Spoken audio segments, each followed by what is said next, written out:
is Miss Jess.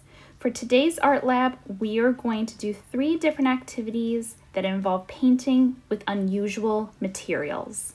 For this first activity, you will need the following: watercolor or mixed media paper, instant coffee, a palette to put your coffee grounds in, paintbrushes, a pencil, water, and optional is washi tape and a spoon. First, you are going to add some instant coffee onto your palette and then experiment with how much water you are going to put into each hole. For a lighter color, add more water and less coffee grounds, and for a darker color, add less water and more coffee grounds. Then you'll want to mix it up really well. You could either use a paintbrush to do this or a spoon. Before we start making our artwork, let's practice with this new kind of paint. Let's start with our lightest color and do a swatch. This shows us what our colors are expecting to look like when we do our actual painting. You can see that the more water you add to your coffee grounds, the lighter it looks. And the less water you add, the darker it looks. We are ready to begin. I'm starting out with my lightest shade of coffee and I'm going in and coloring in areas that I think will need the lightest browns. I am drawing a little interpretation of my dog Arrow, and he is primarily brown, different shades of brown, but also has very spotty fur. So I'm trying to also give this painting some texture. You can see that I lined the paper with washi tape. You could use washi tape, or you can use blue painter's tape or masking tape. This is a nice way to keep your edges safe and to not get any paint on the table. When you're ready, go on to your next darkest shade and start filling in areas that you would like to be darker. So I'm going to continue to slowly add more darker shades to this painting.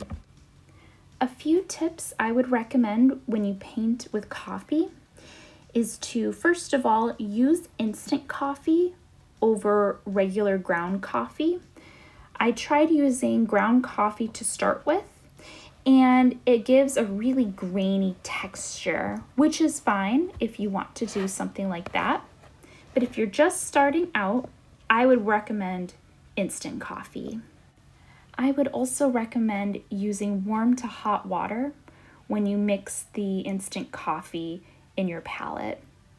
This just helps to keep the graininess from happening.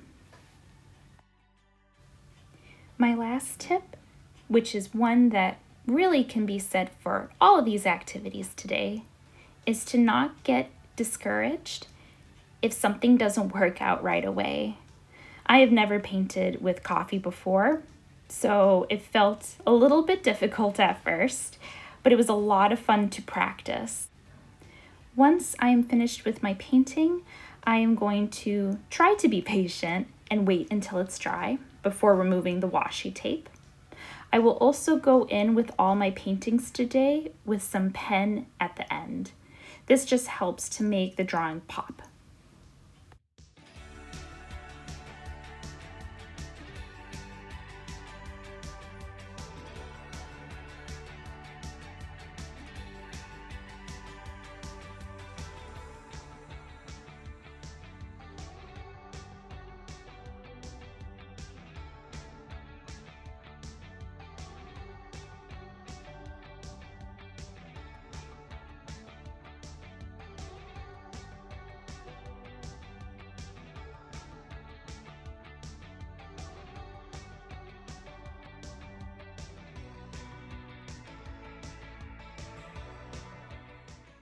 For our second activity, we are going to paint with a spice called turmeric.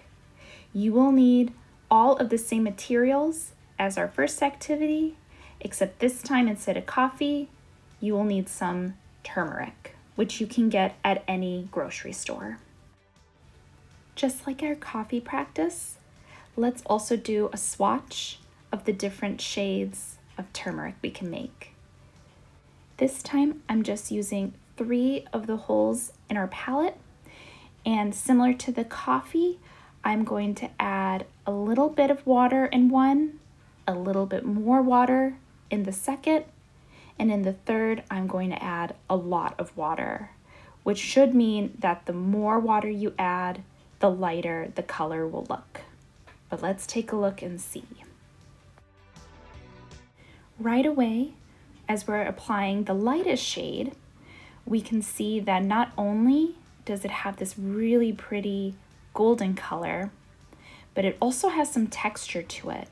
That's because when you add room temperature water to it, it does not fully dissolve right away, unlike the instant coffee, which usually dissolves right away once hot water hits it. Now I'm going in and coloring my drawing. I decided to do an outdoor scene. The nice thing with this type of paint is that if you put too much down and you don't want as much, you can just simply dab it off with a paper towel. I'm now going to do a common watercolor technique called wet wash, which just means that you wet the paper first before applying the paint. So I'm liking how that's looking. I think I might do that throughout this painting. Unlike the coffee paint, this turmeric paint is a little more difficult to get different shades. So it's something where I think I'm going to have to continue to apply more layers over different areas of the painting. One thing to note is that I used room temperature water when I mixed the turmeric. I'm not sure if the quality would have been any better if I used hot water, but that's something you can always try for yourself. I decided on an outdoor scene because I felt like the flowers and the sun already have a goldish color to them, but you can draw whatever you want with the turmeric. So I hope you give this a go and see what you come up with.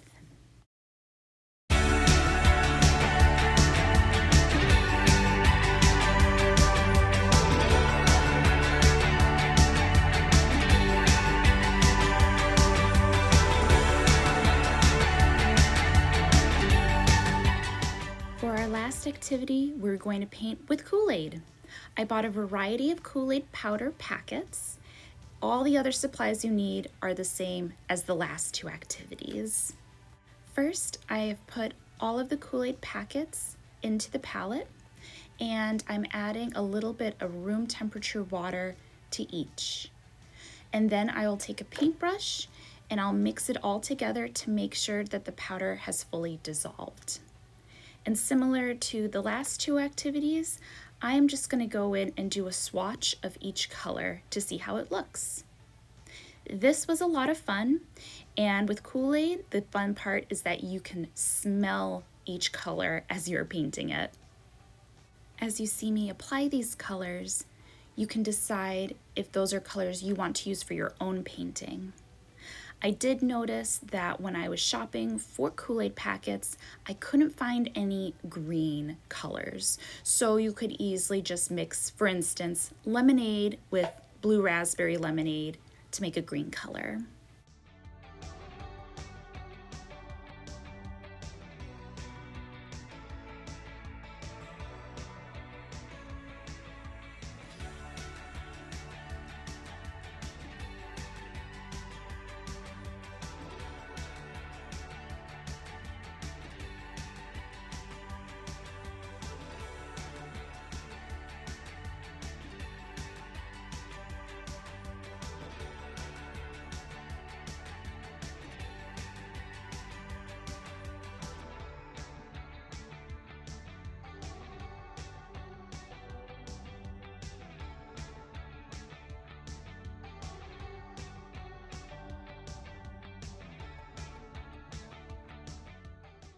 Are you surprised by how any of these colors turned out? Grape was definitely surprising to me. I thought it was going to look a lot more purple. Now I'm going in and applying these colors to my paper. Because the colors are so vibrant, I wanted to draw something that felt like it needed a lot of vibrant colors. I found this design on Pinterest, I think, and it reminded me of 90s cartoon shows, specifically Rugrats, if anyone remembers Rugrats. You can see that right away the pink lemonade color is bleeding into the blue raspberry lemonade color. And this is going to happen if you decide to paint one color next to another when they're both still wet. So my recommendation is to paint an area that you want and then let it dry completely before painting next to it. So as you can see, I'm now deciding to go to different areas of the paper and painting in different spots first. Out of the 3 different paintings I've done today, which one's your favorite? Which one are you most excited to try? I was definitely the most excited to try Kool-Aid. This is something that I would have never thought could be made into paint. It is a lot of fun to experiment with.